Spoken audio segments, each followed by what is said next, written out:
To some more serious stuff, Jazzy. We were talking in the office all of yesterday and today just about concussion, about some of the big hits that we saw on the weekend. Kozzy Pickett, given the 2 weeks by the MRO for his, I don't even know what you'd call it, his barrel into... Cannonball.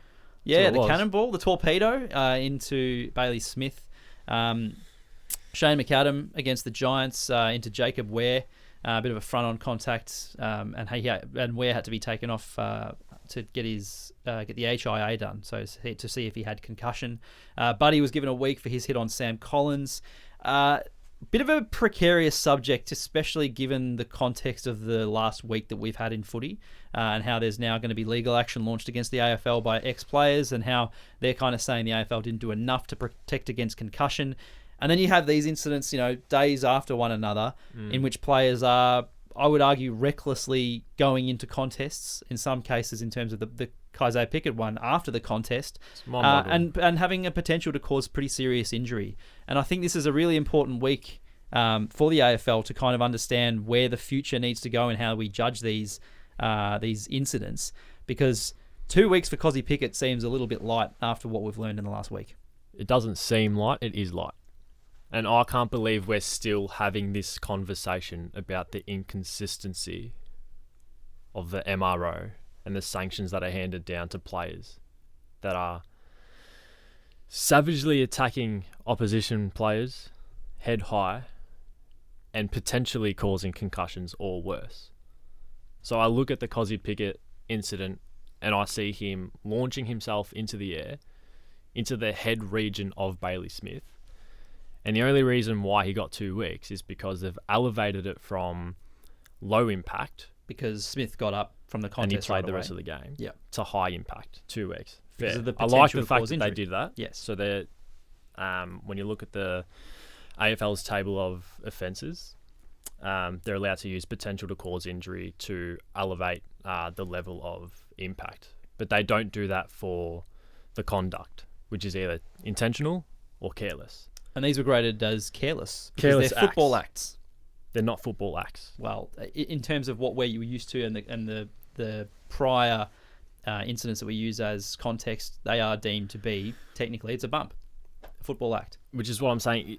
If Kozzy Pickett's feet are leaving the ground, it becomes intentional because you know exactly what you're doing. It was a late hit. Bailey Smith, Kozzy is lucky that Bailey Smith played the rest of the game. Because if he was concussed...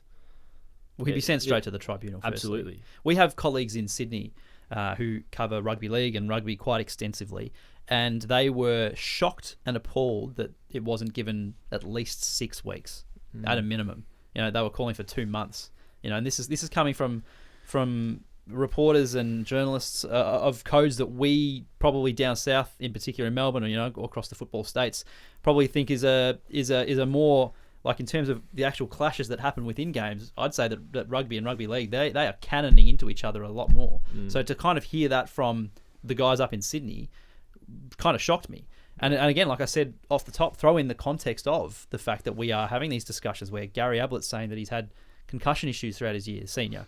Max Rook is leading a class action lawsuit. There's AFLW players. This league's barely 7 years old, and they're coming out and saying and starting to talk about legal action against the AFL. Firstly, it's very strange that these players made these decisions. I know that it's footy and things happen quickly, but surely the clubs in the AFL are telling these players you can't be doing stuff like this. That's anymore. why it's head scratching. It's the timing of it all is actually ridiculous. But I look at the Shane McAdam one. And I'm happy for him to get... I don't think he should have been referred to the tribunal, especially when we're comparing it with the Kozzy Pickett one. Kozzy Pickett's worse. I hate after disposal hits. They're the ones that I can't stand. And you're right, Kozzy Pickett left the ground.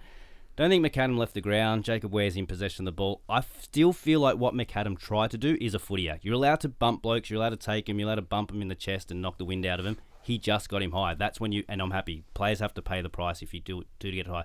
But I don't think we can look at Shane McAdam and what he did... Yeah, he might have been able to make a better choice and tackle the guy, but I don't think he did anything illegal in terms of the act that he's doing. I think Pickett leaving the ground and hitting someone that's already disposed of the ball, that's illegal. But yeah, looking at the McAdam one, it's been referred straight to the tribunal because he hit him flush. Darcy Byrne-Jones tried to line up Will Ashcroft the exact same way, missed him. Will Ashcroft kicked the goal and everyone just jumped on how good Will Ashcroft's bit of play there was, and Darcy Byrne-Jones, could have put a tackle on, and it was all about how tough Will Ashcroft was. So it's funny that the two acts, Darcy Byrne-Jones isn't going to get cited or get called dirty for trying to do what he did, whereas McAdam, because he made contact with him, it seems like a dirty act. And I've heard people, describe it as he ran past the ball to clean up a young Giants player. The age of the player shouldn't matter, and two, he was in possession of the ball. So I think stepping back and looking at that one, as I'm saying, he should get rubbed out, 2 weeks, whatever, but we can't look at that action and say we're trying to rub out that action. You can still hit people as long as you hit them legally. I'm all for defending football actions because bumps and contests happen. It's a contact sport. It's a pretty kamikaze sport. Players coming at you left, right, and centre. So injuries are just going to happen. Concussions will happen. You can't eradicate it fully. We never will. You can't do that. Accidents occur. Accidents are going to happen. But the issue with the McAdam one is that was graded as severe impact. It went from medium to severe with the potential to cause injury. Well, and because Ware had to go off and get his HIA done. Which is what my issue is. Which is why I stand on the side of yes, you have to punish the action rather than the outcome. Yeah, but the action has to occur. I think the difference with the Byrne-Jones thing is he's lucky that he missed him. Yeah, and as soon as that clip happens or contact is made, he's in a lot of strife. But we should be trying to eliminate these acts, and the way that you eliminate stuff like that is you punish these. The properly. AFL had a chance to set a precedent in 2023 with this Cozzy Pickett bump, and they didn't don't do talk it. about precedent anymore. Don't look at 2021. Don't look at 2022. Say the new precedent is this. We are currently in a war against concussion. We need to take this extremely seriously. Pickett left the ground after the ball had been disposed, hit high, could have caused a lot of injury. I'm sorry, that's 6 weeks. You'll find that players stop doing that. McAdam, I see your point, Christian. However, I think that if there is the option to tackle, he should have tackled. I don't think you can be barreling into players like that and not expect to get maybe 2 weeks. And as you said, you expect that as well.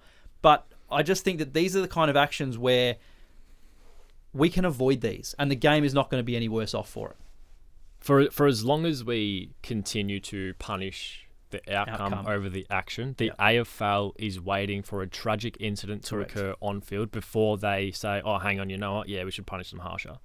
I agree. They've failed miserably again, and I'm not even shocked.